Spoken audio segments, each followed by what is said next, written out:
ಎಲ್ಲರಿಗೂ ನಮಸ್ಕಾರ. ಇವತ್ತಿನ ರೆಸಿಪಿ ಕೊಕೊನಟ್ ಲಡ್ಡು. ಬನ್ನಿ ಹೇಗೆ ಮಾಡೋದು ಅಂತ ನೋಡೋಣ. ಮೊದಲಿಗೆ ಇವಾಗ ಒಂದು ಬಾಣಲೆನ ಇಟ್ಕೊಂಡಿದ್ದೀನಿ. ಇದಕ್ಕೆ 1 ಟೇಬಲ್ ಸ್ಪೂನ್ ಅಷ್ಟು ತುಪ್ಪನ ಹಾಕೋತಾ ಇದ್ದೀನಿ. ತುಪ್ಪ ಹಾಕೋದ್ರೆ ಬೆಸ್ಟ್ ಅಂತಾನೆ ಹೇಳ್ಬೋದು. ತುಪ್ಪ ಸ್ವಲ್ಪ ಮೆಲ್ಟ್ ಆದ್ಮೇಲೆ ಒಂದು 3 ಕಪ್ ಅಷ್ಟು ನಾನು ಡೆಸಿಕೇಟೆಡ್ ಕೊಕೊನಟ್ ಪೌಡರ್ನ ಹಾಕೋತಾ ಇದ್ದೀನಿ.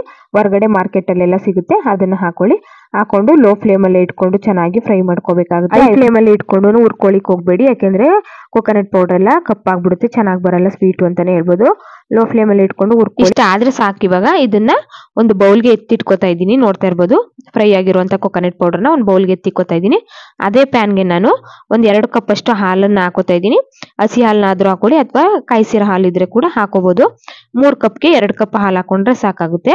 ಮತ್ತೆ ಲೋ ಫ್ಲೇಮ್ ಅಲ್ಲಿ ಇಟ್ಕೊಂಡ್ ಮಾಡ್ಬೇಕಾಗುತ್ತೆ. ನೋಡ್ತಾ ಇರ್ಬೋದು ಇವಾಗ ಹಾಲು ಚೆನ್ನಾಗಿ ಕಾದಿದೆ. ಇವಾಗ ಇದಕ್ಕೆ ಅರ್ಧ ಕಪ್ ಅಷ್ಟು ಹಾಲಿನ ಪೌಡರ್ನ ಹಾಕೋತಾ ಇದ್ದೀನಿ. ಹಾಕೊಂಡು ಯಾವುದೇ ರೀತಿ ಗಂಟು ಇಲ್ದಿರೋ ರೀತಿ ನೀಟಾಗಿ ಕಲ್ಸ್ಕೋಬೇಕಾಗುತ್ತೆ. ಸಾಧ್ಯವಾದ್ರೆ ಬೇಕಿದ್ರೆ ನೀವು ಕೈಯಲ್ಲೂ ಕೂಡ ಕಲ್ಸ್ಕೋಬಹುದು.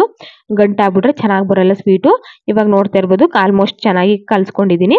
ಇವಾಗ ಇದು ಚೆನ್ನಾಗಿ ಕುದಿಬೇಕು. ಇವಾಗ ಈ ಕುದಿಯುವಂತ ಟೈಮಲ್ಲಿ ನಾನು ಇವಾಗ ಇದಕ್ಕೆ 3/4 ಕಪ್ ಅಷ್ಟು ಸಕ್ಕರೆನ ಹಾಕೋತಾ ಇದ್ದೀನಿ. ಸಕ್ಕರೆನ ಹಾಕೊಂಡು ಚೆನ್ನಾಗಿ ಕರಗಿಸ್ಕೋಬೇಕಾಗುತ್ತೆ. ಸಕ್ಕರೆನ ಸೇರಿಸ್ಕೊಂಡು ನಾವು ಸಕ್ಕರೆನ ಕರಗಿಸ್ಕೋಬೇಕಾಗುತ್ತೆ.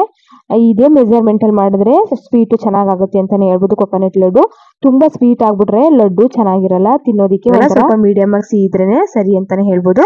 ಇವಾಗ ನೋಡ್ತಾ ಇರ್ಬೋದು ಸಕ್ಕರೆ ಕೂಡ ಚೆನ್ನಾಗಿ ಕರಗಿದೆ. ಇವಾಗ ಈ ಟೈಮಲ್ಲಿ ನಾನು ಹುರ್ಕೊಂಡಿರುವಂತಹ ಡೆಸಿಕೇಟೆಡ್ ಕೊಕೊನಟ್ ಪೌಡರ್ನ ಸೇರಿಸ್ಕೊತಾ ಇದ್ದೀನಿ. ಸೇರಿಸ್ಕೊಂಡು ಸ್ವಲ್ಪ ಏಲಕ್ಕಿ ಪೌಡರ್ನ ಹಾಕೋತಾ ಇದ್ದೀನಿ. ಫ್ಲೇವರ್ ಚೆನ್ನಾಗಿರುತ್ತೆ ಅಂತ ಹೇಳಿ ಹಾಕೊಂಡು ಚೆನ್ನಾಗಿ ಮಿಕ್ಸ್ ಮಾಡ್ಕೊಳ್ಳಿ. ಒಂದಕ್ಕೊಂದು ಬೆರಿಬೇಕು ಚೆನ್ನಾಗಿ. ನೋಡ್ತಾ ಇರ್ಬೋದು ನೀವು ಬೇಕಿದ್ರೆ ನೀವು ಸಕ್ಕರೆನ ಪೌಡ್ರ್ ಮಾಡಿ ಕೂಡ ಹಾಕೋಬಹುದು.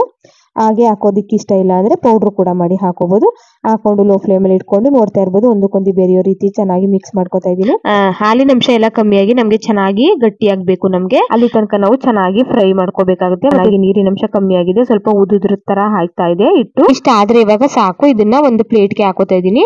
ಪ್ಲೇಟ್ಗೆ ಹಾಕೊಂಡು ಇದು ಒಂದ್ 2 ನಿಮಿಷ ಬಿಟ್ಬಿಡಿ, ಸ್ವಲ್ಪ ಆರ್ಬೇಕು ಬಿಡಿ, ಯಾಕೆಂದ್ರೆ ತುಂಬಾ ಬಿಸಿ ಇರುತ್ತೆ. ಒಂದ್ 2 ನಿಮಿಷ ಆದ್ಮೇಲೆ ಸ್ವಲ್ಪ ಹಿಟ್ಟನ್ನ ತಗೊಂಡು ಮಾಮೂಲಿ ಲಡ್ಡು ಎಲ್ಲ ಯಾವ ರೀತಿ ಕಟ್ತೀವಿ ಆ ರೀತಿಯಾಗಿ ಉಂಡೆಗಳನ್ನ ಮಾಡ್ಕೊಳ್ಳಿ. ನೋಡ್ತಾ ಇರ್ಬೋದು ಈ ರೀತಿ ಉಂಡೆಗಳು ಮಾಡ್ಕೊಳ್ಳಿ. ಸ್ವಲ್ಪ ಡೆಸಿಕೇಟೆಡ್ ಪೌಡರ್ನ ಎತ್ತಿಕೊಂಡಿದ್ರೆ ಈ ರೀತಿ ಮೇಲ್ಗಡೆ ಇದನ್ನ ಸ್ಪ್ರೆಡ್ ಮಾಡ್ಕೋಬಹುದು. ನೋಡ್ತಾ ಇರ್ಬೋದು ಸ್ಪ್ರೆಡ್ ಮಾಡ್ಕೊಂಡ್ರೆ ಈ ರೀತಿಯಾಗಿ ಚೆನ್ನಾಗಿ ಕಾಣಿಸುತ್ತೆ, ಸ್ವಲ್ಪ ಕಲರ್ಫುಲ್ ಆಗಿ ಕಾಣಿಸುತ್ತೆ ಅಂತಾನೆ ಹೇಳ್ಬೋದು. ಮೇಲ್ಗಡೆ ಡೆಕೋರೇಷನ್ಗೋಸ್ಕರ ಸ್ವಲ್ಪ ಪಿಸ್ತಾನ ಕಟ್ ಮಾಡಿ ಹಾಕೋತಾ ಇದ್ದೀನಿ.